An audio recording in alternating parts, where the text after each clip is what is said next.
Glad to have you back, everyone. You're watching News Night, coming to you live from Nigeria's capital, Abuja. Now, there was a shocker at the headquarters of the All Progressives Congress in Abuja as its screening committee failed to clear 7 aspirants for the Osun State governorship election primaries, including its former National Secretary, Olarusi. Now, the report of the screening committee obtained by Arise News said Omishore, who was a former deputy governor of the state, alongside 6 others, failed to satisfy all requirements for contesting the primary election. Other aspirants not cleared are Babatunde Olarusi, Oyedotun Babayemi, Akinade Akomu Ogunbiyi, Benedict Alabi, Adegoke Rashid Okiki, Adekunle and Babajide Omowurare.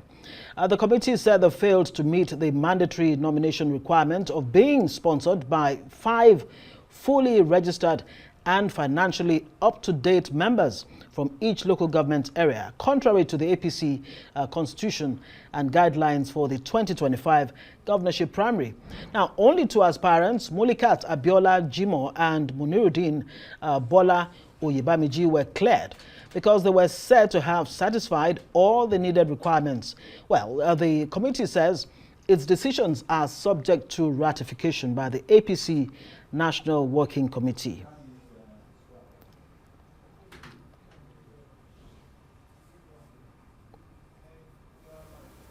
Well, for more on the Osun State APC governorship primary election, which barred about 6 aspirants, we're now joined by Babatunde Olarusi, one of the uncleared Osun State governorship aspirants. Thank you so much for being here. Yeah, all smiles. You mix that with a smile. Okay, understand. I mean, your party, the reasons given by your party seem very clear. You didn't meet the requirements. Only 2 people met the requirement. But let us ask you the obvious. What's your reaction to this? You didn't make the cut. No, I think it's just politics. Because personally, I used the recently registered diary that was conducted by the headquarters of the party to make sure that we know those who are financial members, who pays their dues, and those are the people that we approach to sign the form. I have all the forms here. I have all the documentation here because I have the copy of all. So I was surprised to see that decision. That's 1. 2, we had a screening committee. We submitted all these documents to them.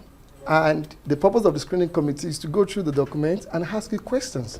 If there's any area that they don't understand and they feel that it's not correct. I was never asked such a question. That, oh, they didn't sign your form, why? That's the purpose of the screening committee.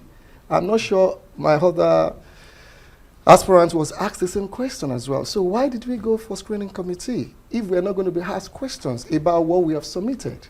So then 3 is the fact that they said, oh, going to National Working Committee. The guideline given to us is that from the screening committee, if we have an objection, we go to the appeal committee. So who are we going to talk to now in the National Working Committee? Is it the entire large National Working Committee, or there is a subcommittee that's going to be attending to this, and it's between tomorrow, Saturday, and Sunday, non-working day? So I just feel this is politics, but I think there's no cause for alarm. I have a very strong trust in Mr. President. Mr. President cannot be everywhere. He can't be in the party, managing the security situation in the country. I think these are just individual. And I will rightly say here that they have to be very careful. Because for me, I'm a candidate that represents the youth, I represent the women, I represent the diaspora community, because my life is between the diaspora and Nigeria. A lot of people are looking. And if you don't do it carefully, you are sending a wrong signal to the hope of Nigeria. Okay, so let me come in here if I may. Yes. Well, the committee in its report actually says it adopted a rigorous process to determine the preparedness and understanding of the party rules. Number 1, I mean, how prepared really were you? Why was your document not signed in the first place? And when you say it's politics playing out, politics on whose part exactly? Is it the larger party in the APC in Osun State, where there seems to be some kind of, crisis already brewing? Why were your documents not signed, like I asked? And what exactly do you expect President Tinubu to do? How do you expect him to interfere in this case? The president is the leader of the party. Right. And he has the right to review whatever decision made by the party. And he's a very conscious man. So he won't allow anybody fundamental right to be affected. That's one thing. That's why I believe in president. He's my role model. He's the person I follow. He encouraged me. His life story encouraged me to go into politics. Right. So definitely, I'm not just saying it because of this. Is what I've been, monitoring and following. That's one. You can remember when he was contesting too. Overnight, they brought Lawan, senator, to be a candidate, and so many things happened. Still, if you look at how he managed the process, patient, and he kept forging ahead, and at the end of the day, he was able to get the mandate. That's my hope, that this has affected him before, and he won't like such thing to affect other people. That's who I think he is. Right. Two is that they've tried this in the state, where they form a committee, and where the committee said, oh, we're going to go through screening. We had the same screening at the state level. Till today, they only told, privately I got to know what happened in the result. And the result does not fit what they expected it to be. And they say, oh, nobody should collect any form. And we will have a one candidate, we all agree on one candidate.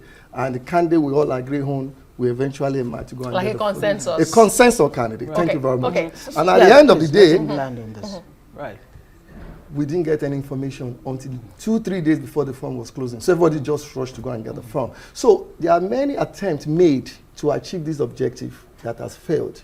So but I think this time around, they were able to get through with this screening. And most importantly, the members of this screening committee, we also have access to them. One, they said that was not their report. Two, that was not their signature. And they are ready to show face. Okay, this is becoming more interesting. You're saying that the report that disqualified you or barred you from even the screening process and the election was forged? 100%. Because I can say that categorically, and I have evidence. The people involved were not, that wasn't what they So you have a copy of their report, the genuine report? Well, at the right time, it will. My question to you really is, when you say this is all politics, who is afraid of who? I mean, I look at some of the names on that list, including Mr. Omishore, who has been a former deputy governor. He worked alongside the former governor, Mr. Oyetola, to defeat, the then governor in power. But his name is also on this list. Who is afraid of these six, perhaps I should ask? And how is it that Mulikat Abiola Jimo and Munirudin Bola Oyebanji, were cleared? When you say it's politics, but these people were cleared. Okay, as all aspirants, we had like I said, we had a forum, and we met for almost 3 months, having consultations with the leaders. There was nobody called Mulikat. We only everybody knew about Mulikat when we were collecting the last or second day before we collected the form. That one Mulikat collected the form. So this Mulikat is a stool of some group. And the game is very simple. 2 people are cleared, and 1 person will withdraw on the last day and say 1 person emerged. Simple. You have a game plan. No, that's the game plan. You have forged documents. No, the game plan is Mulika and 1 person, both of them are cleared. Right. Now they will talk about primary. Is either Mulika withdraw on the same day, or Mulika say, oh, I'm going to step down and give way, or I'm not contesting again, or I've lost, and give way to candidates. Because Mulika and the other candidate, they are from the same camp. I see. Now, Mr. So it's a script. It does seem like there is a leeway, sort of, for you to take advantage of, because it says, look, these decisions are also subject to ratification by the APC National Working Committee. So there seems to be some kind of hope. But I mean, what are your plans now? Well, I'm confused right now. Oh. Why I'm confused is the document given to me, it says, in this situation, we can approach appeal between the 6th and the 7th. The letter, which I saw in the media, it wasn't even sent to me. And I'm sure the other aspirant that spoke to me, they didn't even receive a copy. We didn't get it. We are also struggling for it in the public to have a copy. So also says, is referred to working committee. So which one do we follow? Do we start calling the working committee members, or do we start looking for the appeal members? A question you appeal asked committee members. earlier, but just before we let you go, I need to ask you very quickly. Although you say you are confused, are you going to be waiting for the party mechanism, or are you going to challenge this legally?